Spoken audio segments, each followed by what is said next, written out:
అందరికీ నమస్కారం. నా పేరు వరదు కళ్యాణి, ఎమ్మెల్సీ అండి. ఈరోజు బడ్జెట్ ఈ రాష్ట్ర ప్రజల్ని తీవ్ర నిరాశకు గురి చేసింది. ఎంతో నమ్మి భారీ మెజారిటీతో ఓట్లేసి గెలిపించిన ప్రజలకు ఈరోజు నెట్ట నిలువున మోసం చేసిన పరిస్థితి బడ్జెట్లో క్లియర్గా కనిపిస్తూ ఉంది. ఎందుకంటే గతసారి ప్రవేశపెట్టిన బడ్జెట్లో కూడా చాలా దారుణంగా ప్రజలను మోసం చేశారు. ఇది పూర్తి స్థాయి ఇప్పుడు బడ్జెట్ ఇప్పుడు పెట్టారు కదా, ఏదైనా ప్రజలకి మంచి చేస్తారేమో అని చాలా ఆశగా ఆంధ్ర రాష్ట్ర ప్రజలందరూ ఎదురు చూడడం జరిగింది. కానీ ఇంత దారుణంగా మోసం చేయడం నిజంగా చాలా దురదృష్టకరం. ఈరోజు ఆంధ్రప్రదేశ్ రాష్ట్రంలో రైతులకు మోసం చేశారు, మహిళలకు మోసం చేశారు, నిరుద్యోగులకు మోసం చేశారు, ఉద్యోగులకు మోసం చేశారు. ముఖ్యంగా ఇది పేదల వ్యతిరేక బడ్జెట్ అనేది క్లియర్గా అర్థమైంది. అలాగే ఉత్తరాంధ్ర ప్రజలకు, రాయలసీమ ప్రజలు వీళ్ళందరూ ఎంతో వెనకబడిన ప్రాంతాలు, వీటికి కూడా తీవ్ర నిరాశకు గురి చేసి దారుణంగా మోసం చేసిన పరిస్థితి క్లియర్గా కనిపిస్తూ ఉంది. ఈరోజు మహిళలకైతే నెట్ట నిలువుగా అసలు ఎన్ని పథకాలు సూపర్ 6 అంటూ ఆ రోజు ప్రవేశపెడతామని ఎన్నికల టైంలో హామీ ఇచ్చి ఈరోజు ఏ ఒక్కటి ప్రవేశపెట్టిన పరిస్థితి. అసలు వీళ్ళు ఎందుకు అధికారంలోకి వచ్చారు?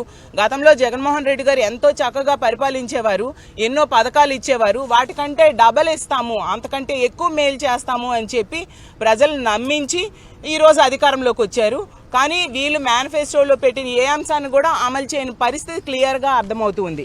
ఈరోజు మహాశక్తి పథకం గురించి అయితే అప్పుడు ఎన్నికల టైంలో ఎంతగా గొప్పలు చెప్పుకున్నారు. ఎందుకు మొన్న సమావేశాల్లో హోంమంత్రి గారు అయితే మహాశక్తి నిధులు కేటాయించామని ఈనాడు పేపర్ చూసి కౌన్సిల్లో చెప్పేయడం జరిగింది. చూసేసరికి ఆ బడ్జెట్లో కేటాయించలేదు. ఈ రోజు ప్రవేశపెట్టిన బడ్జెట్లో కూడా మహాశక్తి పథకానికి అంటే 19 సంవత్సరాల నుంచి 59 సంవత్సరాలు ఉన్న మహిళలకి నెలకి 1500 చొప్పున ఇస్తాననే ఆ పథకానికి రూపాయి కూడా కేటాయించిన పరిస్థితి ఈరోజు బడ్జెట్ అసెంబ్లీ కౌన్సిల్ సాక్షిగా ప్రజలందరికీ తెలిసిపోయింది. అలాగే తీసుకుంటే 20 లక్షల ఉద్యోగాలు ఇస్తాము లేదా 3000 రూపాయలు నిరుద్యోగ భృతి అన్నారు. దానికోసం కూడా ఒక్క రూపాయి కూడా కేటాయించకుండా నిరుద్యోగులు నెట్ట నిలువుగా మోసం చేసిన పరిస్థితి అందరూ చూసాం. అలాగే తీసుకుంటే ఫ్రీ బస్సు, ఎన్ని గొప్పలు చెప్పారు ఫ్రీ బస్ కోసం. అసలు ఆంధ్ర రాష్ట్రంలో మహిళలందరూ ఎంతో ఆశగా ఫ్రీ బస్ కోసం ఎదురు చూసే పరిస్థితి, దాన్ని ఊసే ఈ బడ్జెట్లో పెట్టని పరిస్థితి. అలాగే తల్లికి వందనం, అలాగే రైతు భరోసా, ఈ 2 పథకాలకైతే అరాకొర నిధులు కేటాయించారు. అసలు తల్లికి వందనం కావాల్సింది 12,000 కోట్లు పైగా కావాలి సంవత్సరానికి. గత సంవత్సరము ఇవ్వలేదు, ఈ సంవత్సరము తీసుకుంటే ఇంచుమించు 25,000 కోట్లు కావాలి. కానీ కేవలం వాళ్ళు ఇచ్చింది 9,400 కోట్లు. అది అసలు యాక్చువల్గా on going scheme. Jaganmohan Reddy గారే ముఖ్యమంత్రి అయి ఉంటే ఈ టైంకి చక్కగా తల్లికి వందనం మొన్న వచ్చేసేది, ఈ సంవత్సరం కూడా వచ్చేది. సో ఆ సంవత్సరం ఎగ్గొట్టమే కాకుండా ఈ సంవత్సరంలో చాలా తక్కువ నిధులు కేటాయించిన పరిస్థితి మనందరము చూసాం. అసలు గత ఏడాదేమో 5,387 కోట్లు కేటాయించారు మొన్న బడ్జెట్లో, గతసారి బడ్జెట్లో. అసలు ఆ నిధులు ఏమైపోయాయి? ఎవరికి ఇవ్వలేదు కదా తల్లికి వందనం. అలాగే తీసుకుంటే రైతు భరోసా, రైతుకేమో 20,000 ఇస్తానన్నారు. ఏది 20,000? దానికి కావాల్సింది 10,400 కోట్లు అయితే 6,300 కోట్లు కేటాయించి కంటి తుడుపు చర్యగా కేటాయించడం జరిగింది. గత సంవత్సరం ఇవ్వలేదు, ఖరీఫ్ అయిపోయింది, రబీ అయిపోయింది, అంటే 20,000 కోట్ల పైగా 2 సంవత్సరాలు కలిపి కావాలి. కానీ వాళ్ళు కేవలం ఒక సంవత్సరం కూడా సరిపోయిన అంతగా కూడా కేటాయించకుండా రైతులు నెట్ట నిలువుగా మోసం చేసిన పరిస్థితి మనం చూసాం. అలాగే దీపం కోసం అసలు గత బడ్జెట్ సమావేశాల్లో ఎన్ని గొప్పలు చెప్పారు దీపం కోసం. తీసుకుంటే 1,55,00,000 మంది ఎల్పిజి గ్యాస్ సిలిండర్స్ ఉన్న వాళ్ళు ఉన్నారు, కానీ 90 లక్షల మందికే కుదించేయడం జరిగింది. అంటే ఎంత దారుణంగా ప్రజలను మోసం చేశారో అర్థం చేసుకోండి.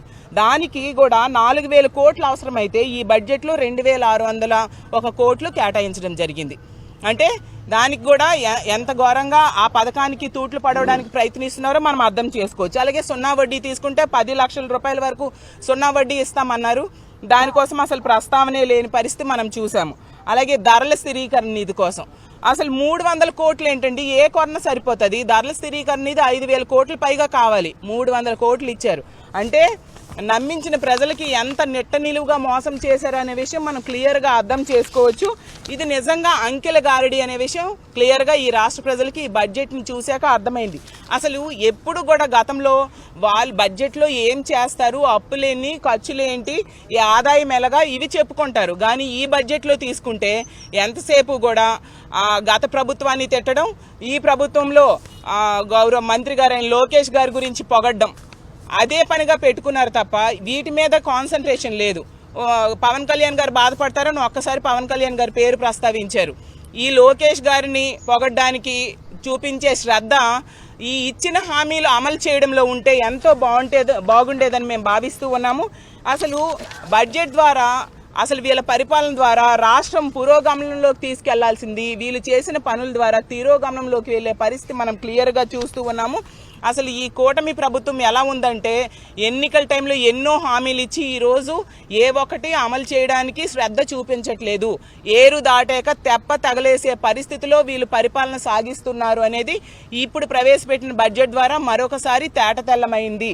ప్రజలందరూ కూడా దీన్ని గమనిస్తూ ఉన్నారు. రానున్న రోజుల్లో ఎలాగో బడ్జెట్ మీద చర్చ ఉంటుంది.